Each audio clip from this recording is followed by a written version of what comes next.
Good morning. I'm sorry. I'm trying to get my computers working this morning. My name is Jill Cribbs, and I feel it to be quite a privilege to be here with you this morning. Just a little bit of background so you'll understand that today I'm basically wearing three hats. I am a mother of three teenagers that are at home working hard on their schoolwork. I'm a teacher of 28 years. I have taught everything from preschool and currently work in elementary school and with high school students. And also, I'm working at home. I teach special ed right now, and I'm having to do online teaching and online instruction with my students. And so I think I can hopefully answer any questions that you have, or hopefully give you a lot of support today.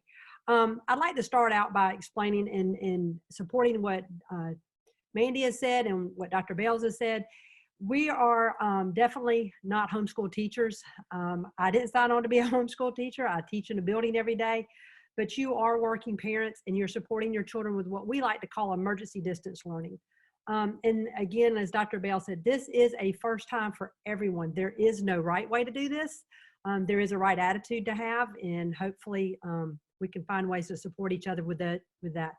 The things that I would really like to cover with you today, when you read these or not go over them, please know that I'm talking about how to support your child and also how to support your job at home. Communication is always number one for all of us. We need to make sure that we are communicating with our children's teachers and that you do this on a regular basis.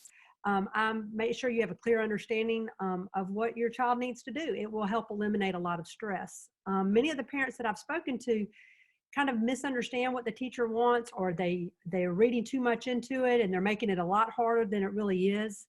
If they'll reach out and talk with their teacher on a regular basis, they'll have a better understanding for their child. And again, it will reduce stress with the child. If the parent feels like they know what's going on, then they can also make sure that their child feels safe and what their assignments are. A lot of insecure, as Dr. Bell said, not knowing insecurity, that causes stress for children. Also, make sure that you advocate for your child and for yourself. Teachers and supervisors need feedback too. We're all learning. You know, sometimes teachers might not know that that's too much work at home, or that that resource is not available for the child. It is your job as a parent to make sure you're communicating that with your teachers. That might be saying with your bosses. It might be that you can't do that at home, or you don't have that internet access, or you don't have the resource that you need at your home to be able to provide for your students. So make sure that you're advocating for yourself and also for your children. Delegate the workload. What are you comfortable with doing and what are you not comfortable with doing? You use older siblings, family, friends, colleagues, and please use your teachers. The teacher's job is to teach. If your student does not know how to do something, pick the phone up, get on the computer, allow the teacher the opportunity to do her job. We miss our babies. We want to be there. We want to reach out. We want to connect with them. You are our porthole to doing that. We need you to let us know what they need. We want to give it to them. So make sure you're letting your teachers know and giving them the opportunity to teach your child. When I look at the work my children are doing at home, I can't do it. I am not an advanced math teacher. I am not a high school IB teacher. I'm sorry, our lights here at school are on a timer, so I'll have to get them to turn on in a minute. But make sure you're giving your teacher the opportunity to be able to teach. I'm sorry, let me turn the lights back on.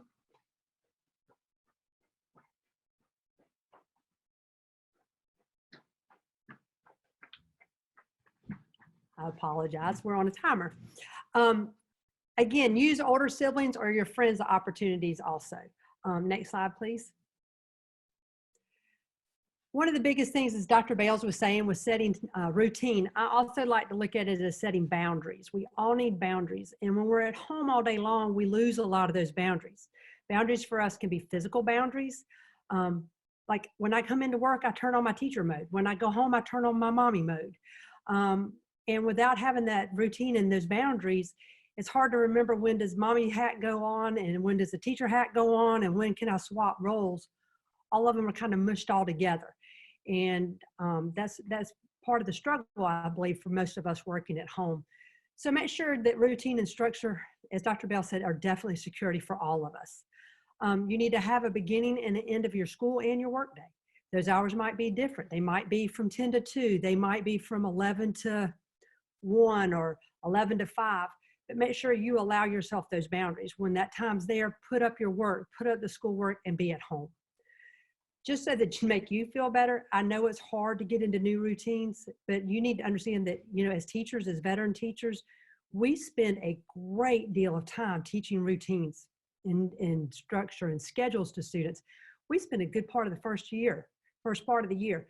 The first 2 weeks of school is nothing but teaching routine and structure of a new grade, a new class. So don't beat yourselves up. Understand it takes time. Again, patience, and understanding that that's something that you build. It doesn't just happen overnight because you posted a schedule on the refrigerator and said, this is our new schedule. It takes some time for everyone to learn how to do that. Set realistic expectations and stick to them. What are your non-negotiables? When is it okay to interrupt if I'm in the middle of a webinar or if I'm in a Zoom meeting? Is there ever a chance that you can interrupt? As a teacher, I always live by the 3 Bs. If it's not a broken bone, barfing, or bleeding, don't interrupt me. So, pick something funny and cute so that your children can understand when it's okay to see mommy, when it's not okay to see mommy, and also when they have boundaries. When can they be interrupted in their schoolwork? We take for granted that they're there at the table. We can just go talk to them whenever we want, but give them the same respect that we're asking them to give us as working parents. Also, when is it okay to ask for help? I think children are really very reliant on their parent answering all their questions and helping them with their work more than what we would help them at school. So set up, is there a 3-rule limit? Did you ask your sibling? Did you look back at other work? Did you email your teacher before you ask for help from your parent? Set up a routine or a structure that they understand. This is when I ask for help and this is how I ask for help. Also, allow your child to have ownership in setting their routine and expectations.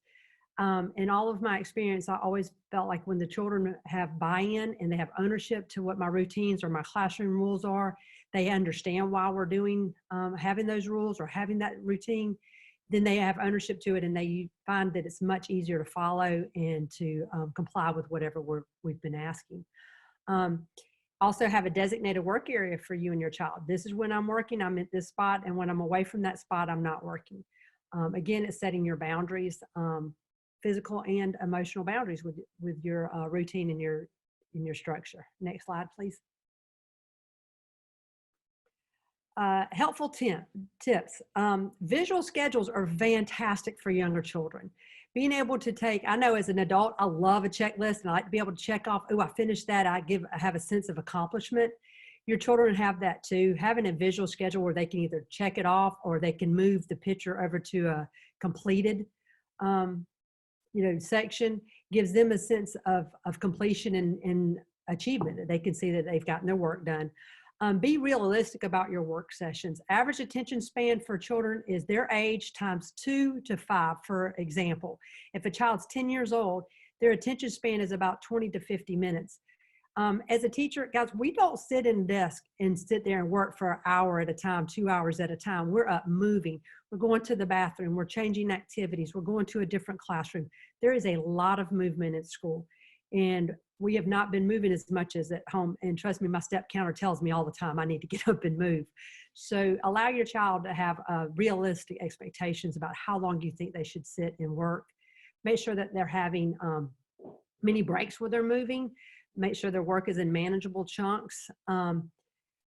Also, part of your routine, these are just helpful tips. Get up and get dressed on school days. I know it's fun to stay in our pajamas, but sometimes it helps us to say, okay, now I'm finished resting and playing. Now I'm going to work. I'm going to school.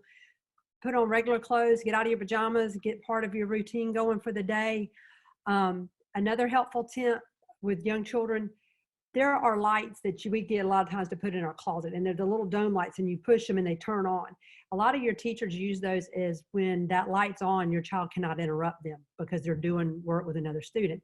These are things that your children understand as part of their school routine.